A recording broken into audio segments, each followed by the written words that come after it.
예, 오늘 이렇게 총리님 그리고 부총리님 그리고 우리 대통령 비서실장님 또 각 위에 있는 우리 고위 당정 관계자들이 모여가지고 경제 현안에 대해서 그리고 민생에 대해 가지고 이야기할 수 있는 기회가 생긴 것이 참으로 중요한 기회이고 저희가 오늘을 통해서 이 당정 간의 정책 협의가 국민들에게 희망을 줄 수 있는 그런 결론이 나왔으면 하는 생각입니다.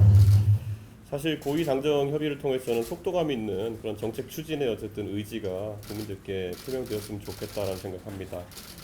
사실 우리가 대선 공약 통해서 그리고 또 국정 과제화를 통해서 이야기했던 많은 정책들이 지금 정책 수요자들에게 아주 효율적으로 전달되고 있지는 않습니다.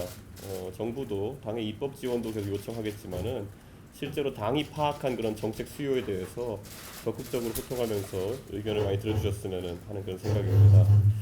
사실 이제 과거만큼 이제 뭐 경제 성장률을 얼마나 올리겠다 이런 추상적인 구호가 선거판에서도 사라진 것처럼 이런 투자나 일자리 창출에 관한 이야기는 대중에게 큰 호소력을 갖기 어려울 수도 있습니다. 이 반도체나 원전과 같은 중후장대한 산업의 진흥도 매우 중요하고 그에 발맞춰서 민생을 살피는 그런 세밀한 이야기가 우리 정부 출범 이후에 다소간은 전달이 부족했던 것을 반성하고 따뜻한 보수의 가치를 살려내는 것이 중요하다 저는 이렇게 생각합니다. 사실 대통령 선거 때 저희도 많은 캠페인을 기획했습니다마는 전 국민을 열광하게 했던 59초 쇼츠 공약의 비결을 모두 알고 계신지 궁금합니다. 사실 국민의 정책 수요라는 것은 그런 중후장대한 계획보다도 정부가 얼마나 세밀하게 민생을 살피고 있는지에 따라 가지고 결정될 수 있다 저는 이렇게 생각합니다. 저희는 이미 59초 쇼츠 공약 중에 하나였던 전기자동차 충전요금 인상 중지를 별다른 설명 없이 폐기하고 말았습니다. 그리고 또 실제로 현장에서 매우 큰 호응이 있었고 실제로 아주 좋은 반응이 있었던 양육비 국가 선지급제 같은 경우에는 국정 과제에서 주목받지 못하면서 이 양육비 문제로 위기에 빠진 한부모 가정의 실망이 참 큰 것 같습니다. 아직 한부모 가정의 80%는 양육비를 지급받지 못하고 이런 한부모 가정의 자녀들이 성장기에 고른 기회를 제공받지 못하는 주요 원인이 되어서 사다리가 박탈되는 것으로 그들은 보고 있습니다. 이게 바로 우리가 대선과 지방선을 거치면서 외쳤던 보수의 공정한 경쟁의 가치의 장애물이 되고 있습니다. 윤석열 정부에서 앞으로 꾸준히 공정한 경쟁의 가치를 내세우기 위해서는 정권 초에 무엇보다도 그를 보완할 수 있는 고른 기회를 만드는 것에 치중해야 된다. 저는 이렇게 생각합니다. 그래서 앞으로 당정이 힘을 합쳐서 정책 수요층을 세밀하게 분절해서 치열한 메시지전을 해야 될 것으로 저는 생각합니다.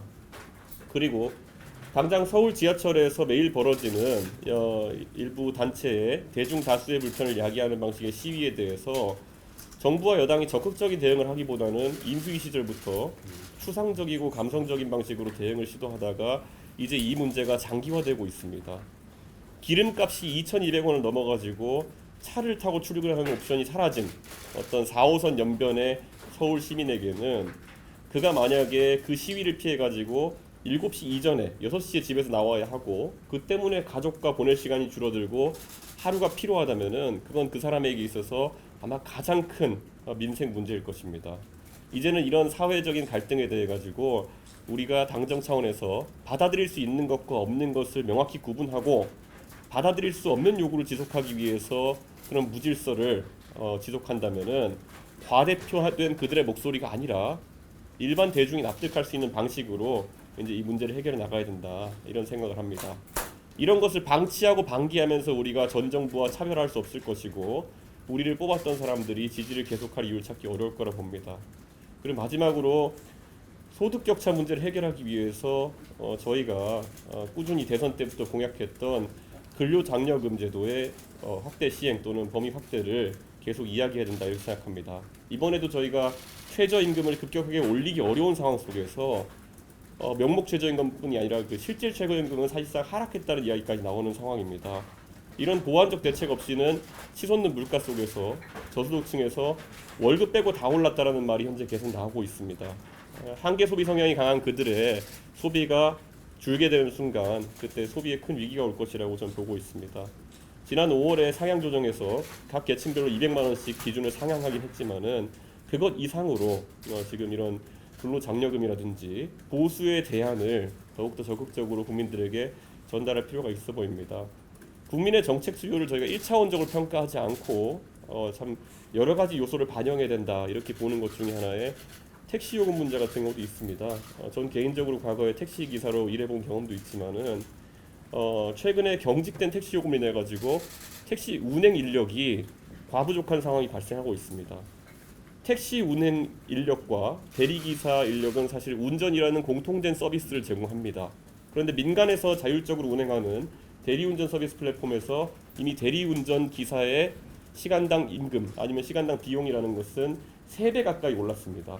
그럼에도 불구하고 택시 노동에 종사하는 택시 기사들의 그 임금은 10%도 오르지 않았습니다. 오히려 코로나로 인해 하락한 경우도 있습니다.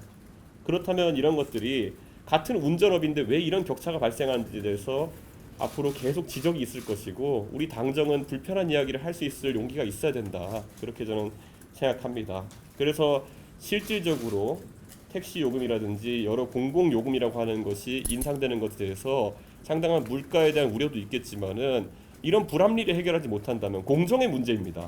대리기사들은 왜 시간당 임금이 3배가 올랐는데 택시기사는 10%도 오르지 않았느냐, 이 공정의 문제를 우리가 답하지 못한다면은 아마 이 큰 집단 택시 운전하는 분들의 문제라는 것은, 이런 불만이라는 것은 해소되기 어렵다, 저는 이렇게 보고 있습니다. 그렇기 때문에 다른 나라 등의 사례를 지금 참고해서 이런 택시 요금 인상이라는 것이 실질적으로 가능해질 수 있도록 하는 것이 중요하고, 현재 시간거리 병산제를 넘어서서 합리적인 방식의 서차지라든지 여러 방식들이 있습니다. 이미 싱가포르는 다른 나라에서 적용되는 방식 같은 것들을 잘 연구해서 각 지자체별로 이런 제도를 합리화할 수 있도록 저희가 하는 것도 중요하다고 생각합니다.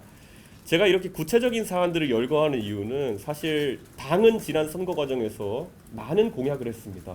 그리고 그 중에서 우리가 실현 가능한 것들을 국정 과제화했습니다. 당연히 우리가 현실적인 검토를 통해서 한 것이지만은 어쩌면 우리가 놓쳤던 부분, 누락된 부분에 대해 가지고 당이 역할을 하기를 기대하는 마음 속에서 정부 측에 이런 요청을 드리게 되었습니다. 오늘 이런 사안에 대해서 저희가 세밀한 대화를 할 수 있으면 기대가 있습니다. 총님 다시 한번 이런 자리 만들어서 감사합니다.